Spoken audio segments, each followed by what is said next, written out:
Hello everyone, welcome back to my YouTube channel.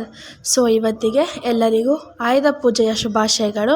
ಇದು ನನ್ನ outfit ಆಗಿತ್ತು ಇವತ್ತಿಗೆ. ಆ್ಯಂಡ್ ನಾವೆಲ್ಲ ಮನೇಲಿ ಎಲ್ಲ ವಸ್ತುಗಳಿಗೂ ಸಹ ನಾನು ರೆಡಿ ಮಾಡಿ ವಿಭೂತಿ ಬಳಿದು ಅರಿಶಿನ ಕುಂಕುಮ ಎಲ್ಲ ಇಟ್ಟು ಪೂಜೆ ಮಾಡಿದ್ವಿ. ಮೇಯ್ನಾಗೆ ನಾವು ನಮ್ಮ ಸ್ಟಿಚಿಂಗ್ ಮಿಷಿನ್, ನಮ್ಮ ಮಮ್ಮಿ ಏನು ಹೊಲಿತಾರೆ ಆ ಮಿಷಿನ್ಗೆ ಸ್ವಲ್ಪ ಜಾಸ್ತಿ ಪೂಜೆ ಮಾಡೋದು.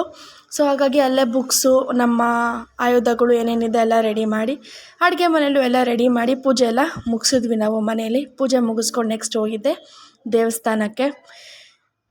ಇನ್ನೇನು ನವರಾತ್ರಿ ಎಂಡಾಗ್ತಾ ಬಂತು. ತಾಯಿನಂತೂ ತುಂಬ ಚೆನ್ನಾಗಿ ಅಲಂಕಾರ ಮಾಡಿದರು. ದಿನ ದಿನ ನೋಡ್ತಾ ಇದ್ದರೆ ತಾಯಿ ತುಂಬಾ ಕಳೆಯಾಗಿ ಕಾಣಿಸ್ತಿದ್ಲು. ನೀವು ನನ್ನೆಲ್ಲ 9 ವೀಡಿಯೋಸು ನೋಡಿದರೆ ಗೊತ್ತಾಗುತ್ತೆ ತಾಯಿ ದಿನಕ್ಕೂ ಎಷ್ಟು ಕಳೆಯಾಗಿ ಕಾಣಿಸ್ತಿದ್ಲು ಅಂತ.